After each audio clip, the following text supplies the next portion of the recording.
Welcome to Bible in the Park. Here we are in Bryant Park, New York City.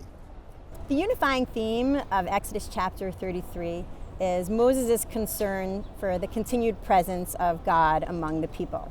And it's interesting to note in verse 7, it says, Moses takes the tent and pitches it outside of the camp at some distance.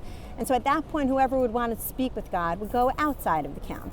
So I guess it's interesting to think about from a philosophy of religion standpoint, what is the difference between a God who is centered among the people in the middle of the camp versus a God who is on the periphery and you have to go out to speak to him?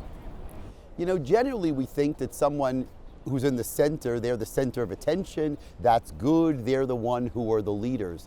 But when it comes to God, it's a lot more complicated. You know, maybe it was too intimidating, too frightening to have God right there in the middle. Maybe at least at this point in the evolution of the Jewish nation, maybe God needed to take, so to speak, a back seat and be outside the camp.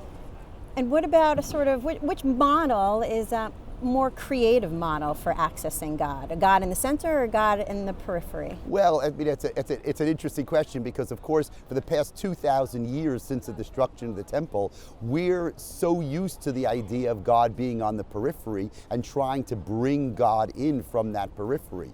It's interesting to think what it must have been like in a time when God was in the center, when people went to Jerusalem, when they went to the temple for the holidays, or when God actually literally was in the temple, like at Mount Sinai. So God in the center is a more easily accessible God, and perhaps a God on the periphery is one that you have to work a bit harder to access. But maybe more realistic.